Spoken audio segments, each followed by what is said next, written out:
criticize the Bush administration frequently, but you almost never criticize the Republican Party itself. Other Democrats... Much to your chagrin. Well, yeah, actually. I mean, other Democrats, you will hear them talk about the GOP as the party that's been wrong on all the big stuff, creating Social Security, civil rights, the war in Iraq. But you don't really do that. Do you think there is a stark difference between the parties? Well, I do think there's a difference between the parties, but here's my belief, that I'm talking to voters. And I think there are a lot of Republican voters out there, self-identified, who actually think that what the Bush administration has done has been damaging to the country. And what I'm interested in is, how do we build a working majority for change? And if I start off with the premise that it's only self-identified Democrats who I'm speaking to, then I'm not going to get to where we need to go. If I can describe it as not a blanket indictment of the Republican Party, but instead describe it as the Republican Party having been kidnapped by a incompetent, highly ideological subset of the Republican Party, then that means that I can still reach out to a whole bunch of Republican moderates who I think are hungry for change as well.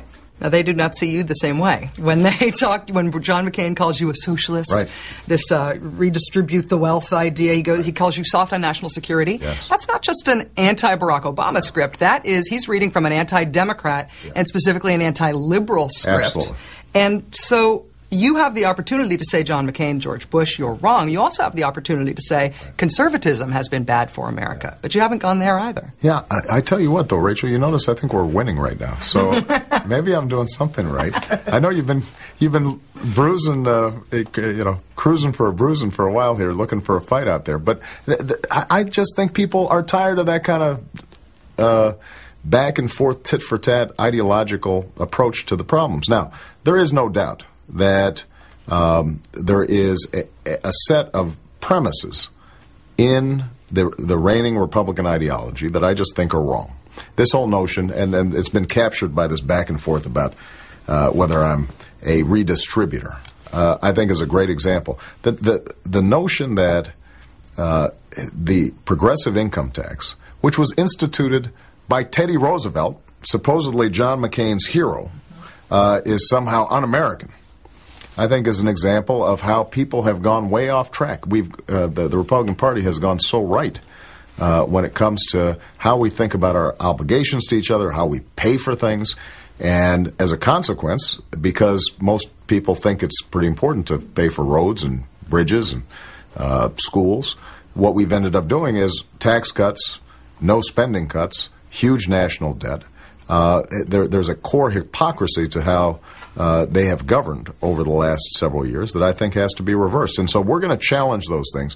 The important thing, though, is I just want to make sure that I'm leaving the door open to people who say to themselves, well, I'm a member of the Republican Party, and I remember people like, Chuck Percy in Illinois, or Abraham Lincoln of Illinois, pretty good Republican, that there are some core values that historically have been important to the Republican Party, but just have not been observed over the last several years. There may be some policy fights ahead, particularly on responding to the economic crisis, that will have both a practical and an ideological component. If we are looking at economic stimulus, is there a possibility that you could see in your first term, if you are elected, that we need an economic stimulus program that felt to Americans a little bit like a public works program, a little bit like an FDR-style infrastructure building program? Well, I've actually talked about this, and I haven't been hiding the ball on this. I think we have to rebuild our infrastructure.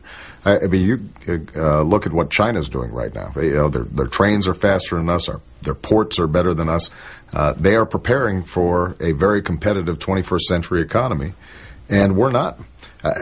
One of the most frustrating things over the last 8 years has been the ability of George Bush to pile up debt and huge deficits and not have anything to show for it, right? So if you're going to run deficit spending, then it better be in rebuilding our roads, our bridges, our sewer lines, our water systems, laying broadband lines. One of I think the most important infrastructure projects that we need is a whole new electricity grid.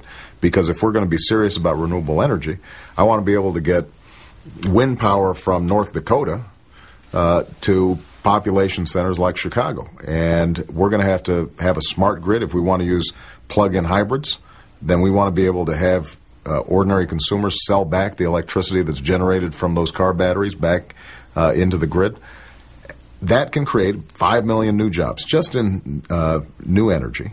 But it's huge projects that, generally speaking, you're not going to have private enterprise want to take all those risks in. We're going to have to be involved in that process. Also an issue on something like the electrical grid, that's an issue of American resilience, even against the threat of terrorism. A lot of times when you look at counterterrorism officials, the things that they game out are an Al-Qaeda attack on the electrical grid. That's exactly well, right. You know, at this point, a snowstorm is an attack on our electrical grid. That's exactly right. Are there Homeland Security vulnerabilities that you think are fixable in ways that would also be good for the economy? Well, you mentioned one. The electricity grid, I think, is important. I think that chemical plant security is another, where the chemical industry has been resistant to mandates when it comes to hardening their sites. But you know what? If you've got a chemical plant that threatens 100,000 or 1 million people in New Jersey, we better have some say in terms of how serious they are about guarding that facility. Why hasn't that been fixed already? Well, I think it is a classic example of special interest lobbying. There has been resistance from the chemical industry, and it is this, again, an ideological predisposition that says regulation's always bad, so stay out of the marketplace. Well, look, I am a strong believer in the free market. I am a strong believer in capitalism, but I'm also a strong believer that there are certain common goods, our air, our water, making sure that people are safe, that require us to have some regulation. Now, it has to be well designed, but the financial system is a classic example of a deregulation philosophy run amok. And now you see the consequences, and ironically, had we had some sensible regulation, we would not have now actually a much closer approximation to socialism when it comes to the banking system than anything that any Democrats have been proposing over the last several years. When you don't guard against excess, then a lot of times government ends up having to step in anyway in a much more burdensome way.